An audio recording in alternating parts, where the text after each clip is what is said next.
विद्यार्थियों, स्वतंत्रता के बाद की अर्थव्यवस्था में हम पहले ये जानेंगे योजना क्या है, तो कहाँ से क्या किया जाए, क्या न किया जाए, करने के लिए कहाँ से धन आएगा और क्या करने पर क्या परिणाम होंगे, इन सब की प्लानिंग या योजना बनाना ही योजनाबद्ध विकास कहलाता है या योजना कहलाता है। अब भारत में 1950 में योजना आयोग की स्थापना हुई, जिसका काम है योजनाएं बनाना, और इन्हें 5-5 वर्ष के कालखंडों में बांट के योजनाएं बनाई जाती थी। इन योजनाओं का कुछ उद्देश्य होता था, जिन्हें हम आज आपको बताएंगे कि इसका क्या मतलब होगा। जैसे स्थिर विकास है, समृद्धि है, समानता है, आत्मनिर्भरता है, आधुनिकीकरण, ये हमारी पंचवर्षीय योजनाओं का उद्देश्य हुआ करता था और इन्हीं योजनाओं पर काम होता था और इसके लिए विभिन्न प्रकार की रणनीतियाँ बनाई जाती थीं। जैसे योजना का प्रथम उद्देश्य स्थिर विकास है। आप कल्पना करें कि स्थिर विकास न हो तो क्या दुष्परिणाम होंगे। एक बार देश तेज़ी से बढ़े, एक बार फिर नीचे की स्थिति आ जाए, एक बार देश तेज़ी से बढ़े, एक बार नीचे की स्थिति आ जाए, तो इससे जनता का जीवन या लोगों का जीवन, देश के निवासियों का जीवन कष्टमय हो जाता है। क्योंकि अर्थव्यवस्था में जब तेज़ी होती है तो लोगों को बहुत सारा धन मिलने लगता है, मजदूरी, वेतन, लाभ, ये सब बढ़ने लगता है। लेकिन जब अर्थव्यवस्था डाउनवर्ड यानी नीचे की तरफ आती है तो मजदूरी नहीं मिलेगी, लाभ नहीं होगा, वेतन नहीं मिलेगा, ये सारी चीज़ों की कमी हो जाएगी और जो आप पा रहे थे उसे न पाने पर कितना कष्ट होगा, इस समय बहुत सारे लोग इसे महसूस कर रहे होंगे। तो इसलिए योजनाओं में इस बात का लक्ष्य रखा जाता था कि देश का विकास, अर्थव्यवस्था का विकास स्थिर गति से होता रहे, उसके विकास के क्रम में सततता बनी रहे। यदि कहीं असुविधा होती है तो वह असुविधा क्यों होती है, उसे कैसे दूर किया जाना चाहिए, योजनाओं में इस बात का भी समावेश होता है। दूसरा समृद्धि है। समृद्धि का मतलब होता है उत्पादन में तेज़ी से वृद्धि। अब उत्पादन कैसे तेज़ी से बढ़े, क्योंकि उत्पादन बढ़ेगा तभी लोगों की आय बढ़ेगी, अन्य आर्थिक गतिविधियां बढ़ेंगी। तो उत्पादन में तेज़ी से वृद्धि कैसे हो, इसे योजना में शामिल किया जाता था। इसके लिए कहाँ से साधन आएंगे, कहाँ से पूंजी आएगी, किन तकनीकों से उत्पादन किया जाएगा, इत्यादि योजना में निर्धारित किया जाता है। समृद्धि पर ही देश के लोगों का जीवन स्तर तय होता है। अब तीसरा है समानता। समृद्धि से तात्पर्य कभी ये न समझिए कि सबको समान लाभ मिल रहा है।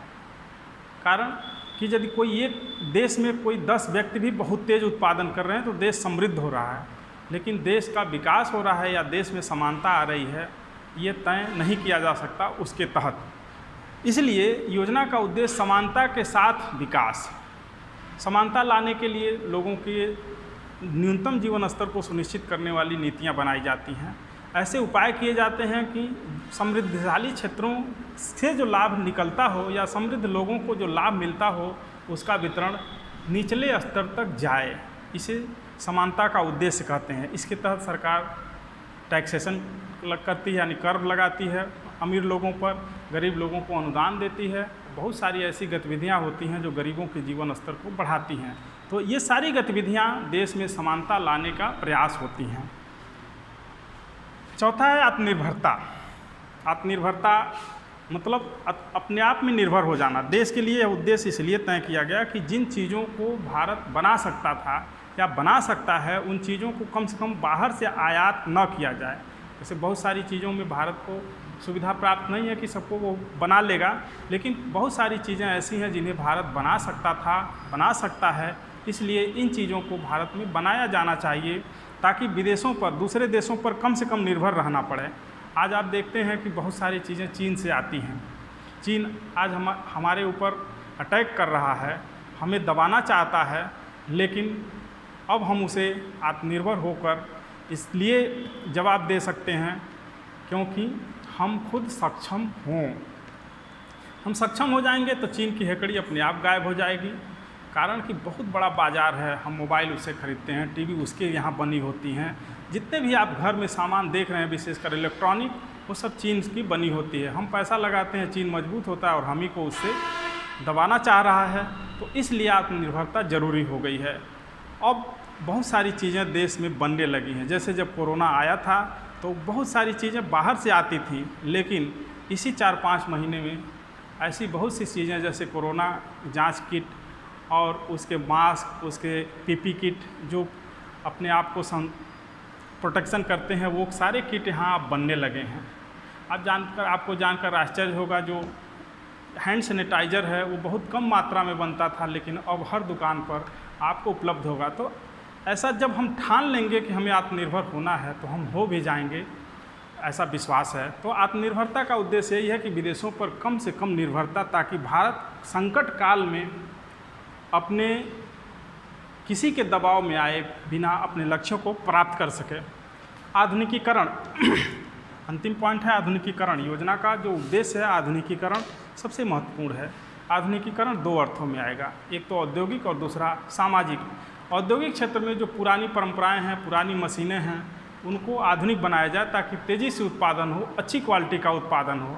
बहुत सारे उद्योग आप देखेंगे कि ऑटोमेटिक हो गए हैं, जो जहाँ पहले मशीनों से आदमियों के हाथ से काम होता था, वो सारे उद्योग अब ऑटोमेटिक मशीनों से चलने लगे हैं और उत्पादन की गुणवत्ता भी बढ़ी है और स्पीड भी बढ़ी है, यानी संख्या भी वो बढ़ाने में सफल हुए हैं। अब कोई लक्ष्य निर्धारित किया जाए कि इतना उत्पादन करना है तो बहुत जल्दी वो पूरा कर लेते हैं, पहले ये नहीं कर पाते थे। दूसरा जो सामाजिक आधुनिकीकरण का मतलब है, इसमें आप जान रहे होंगे कि बहुत सारे पुराने मूल्यों को छोड़ा जा रहा है। मूल्य नहीं बल्कि वो रूढ़ियाँ हैं, मूल्य तो हम नहीं छोड़ सकते। तो जो पुरानी रूढ़ियाँ हैं उनको तोड़ा जा रहा है, जो अवैज्ञानिक हैं, जो समाज के, आपके, हमारे विकास में अवरोधक हैं, ऐसी रूढ़ियों को, परंपराओं को तोड़ा जा रहा है और समाज आधुनिक और सुशिक्षित हो रहा है। इस तरह से योजना के हमारे जो उद्देश्य हैं वो यही हैं। इसके बारे में अब कैसे इनकी पूर्ति होती है, अलग अलग चैप्टर में आपको बताया जाएगा। धन्यवाद।